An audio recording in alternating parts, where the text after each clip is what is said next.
Hello everyone, কি অবস্থা সবার? চন্দ্রনাথ পাহাড়ের গোড়ায় চলে আসছি।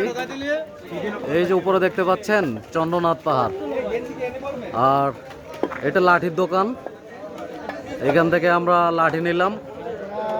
এ রনি আছে, এই রাকিব ভাই আছে। আমরা এই দিক থেকে অটোতে করে আসছি। আসার পরে এই যে আপনারা দেখতে পাচ্ছেন যে রাস্তা, ওই যে উপরে দেখা যাচ্ছে চন্দ্রনাথ পাহাড়, ওই পাহাড়ের চূড়ায় যাব আমরা।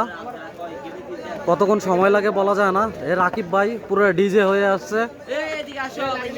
এখান দিয়ে আমরা সরাসরি চলে যাব হাঁটতে হাঁটতে।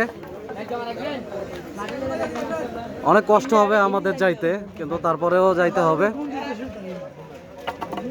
ওই পাহাড় দেখা যাচ্ছে উপরে, এই পাহাড়ের চূড়ায় যাব আমরা এখান দিয়ে। আপনাদেরকে ভিডিওতে দেখানোর চেষ্টা করব। সবাই হেঁটে হেঁটে যাচ্ছে। সকাল সকাল বাসা থেকে বের হয়েছি। বের হওয়ার পরে আমরা এই পর্যন্ত আসলাম। এখন হেঁটে হেঁটে যেতে হবে আর কি, যতক্ষণ লাগে।